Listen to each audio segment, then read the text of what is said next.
두 번째는 생태탕 논란에 이어서 박 후보 측의 중대 결심 논란이 일고 있습니다. 진성준 의원이 자꾸 이러면 중대 결심할 수 있다라고 밝혀서 이 논란이 시작됐는데 그 중대 결심이 뭘까요? 들어보시죠.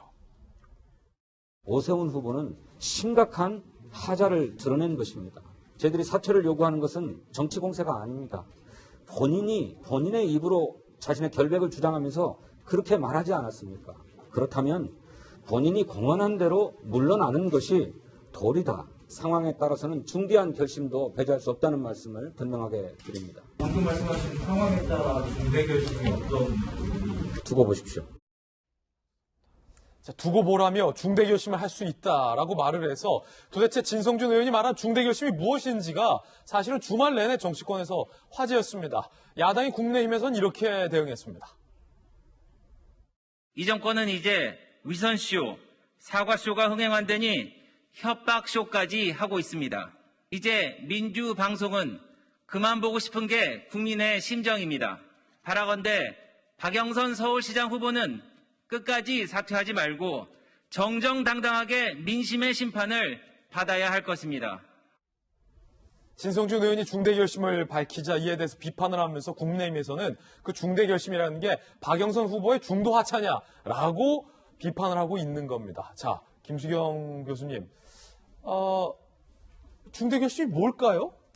이제 궁금증을 자아냈죠. 도대체 중대 결심이 뭐냐고 이제 기자가 물으니까 두고 보라는 얘기까지 했잖아요. 예. 그러니까 도대체 이제 중대 결심이 뭐냐 그 얘기가 나오자마자 이제 야권에서는 그 박영선 후보가 그냥 중도에 하차하는 것 아니냐 이제 바둑판을 마치 엎어버리는 것처럼 이게 지금 열세에 몰리니까 뭔가 판 자체를 엎어버린다라는 의미로 어떤 하차를 염두에 둔 중대 결심이란 말을 한 것이 아니냐라고 이제 야권에서는 이제 많이 맹공을 했고 그래서 이제 대변인이 꼭 끝까지 하차하지 말아달라 뭐 이런 식의 이제 약간의 비꼬는 얘기를 하기도 했는데 지금 이제 결론적으로는 그냥 오세훈 후보를 고발하는 것 정도였다라는 식으로 지금 약간 얘기가 틀어지고 있어요. 그러니까 왜냐하면 중대 결심이 결국 하차를 의미하는 거냐라고 계속 이제 막 압박을 하니까 그게 아니다라고 얘기를 했고 박영선 후보도 자기와 조율된 상태에서 나온 얘기가 아니고 그냥 진선준 그 전략기획 본부장이 얘기를 한 거다라는 식으로 얘기가 되면서 그래요? 진성준 의원이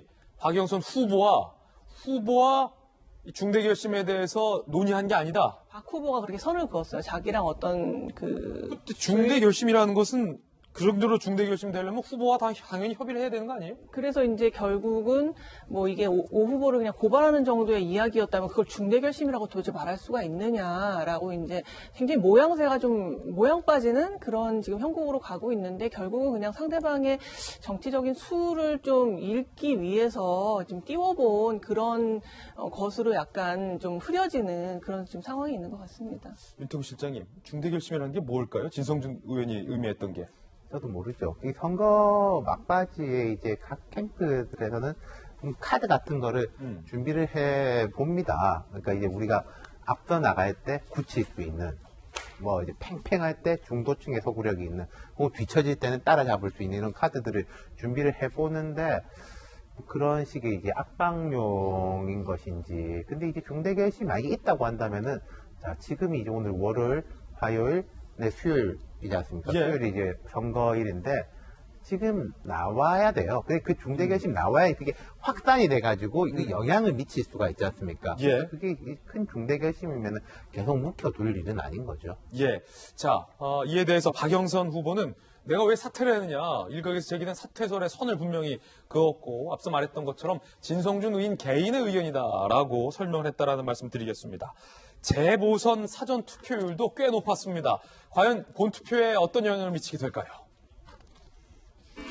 자, 재보선 사전 투표율 20.54고요. 서울이 21.95, 부산이 18.65%입니다. 자, 서울 지역의 역대 선거 투표율과 비교해 보면 꽤 높은 수준입니다. 과연 총 투표율이 얼마로 이어질지 상당히 궁금해지는 그런 상황이고요.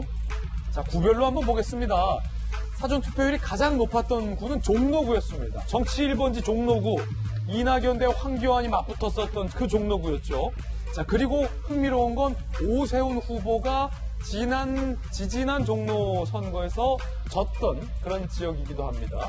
24.4%, 1등. 동작 23.6, 송파 23.4, 3등이고요.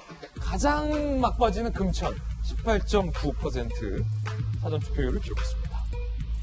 그리고요, 사전투표율이 크게 오른 지역을 봤더니 자, 박빙인 곳에서는 송파가 3.8%포인트 올랐고 민주당이 우세인 성북과 서대문에서는 3.7, 3.6, 국민의힘이 우세인 강남 서초에서도 3.5, 3.5.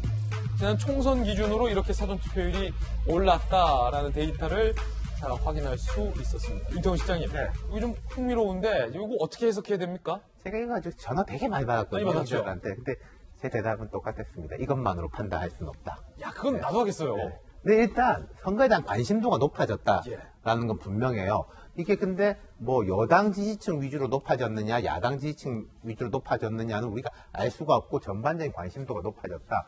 그리고 왜 종로가 저렇게 높냐? 종로가 그건 있습니다. 종로는 관외 투표가 많습니다. 어. 무슨 말씀이냐면요. 금천이나 중랑이나 이런 지역은 거의 지역민들이 많이 투표를 합니다. 저도 제가 그 금요일 아침에 사전 투표했거든요. 예. 저희 동네는 주택가래 가지고 거의 동네 분들이에요. 근데 종로에 관외 투표가 많다는 거는 직장인들이 직장이 많지 않습니까? 많지. 그러면은 예. 점심시간에 나중에 나가가지고 투표 한번 해볼까? 라고 생각하는 분들의 비중이 종로는 다른 지역보다는 높아요. 근데 그걸 감안해야 될 것이고, 그리고 아까 이제 서대문, 성북 같은 경우에 민주당 강세 지역이고, 이제 강남, 서초 같은 경우에는 국민의힘 강세 지역인데 다 올라왔다는 것은 제가 생각할 때는 지금 전반적으로 높다. 점점 뒤로 갈수록 우리가 뭐 생태땅 이런 이야기도 했습니다만은 선거에 대한 분위기가 많이 올라와 있다라는 정도는 명확하게 말씀드릴 수 있겠어요. 그렇군요.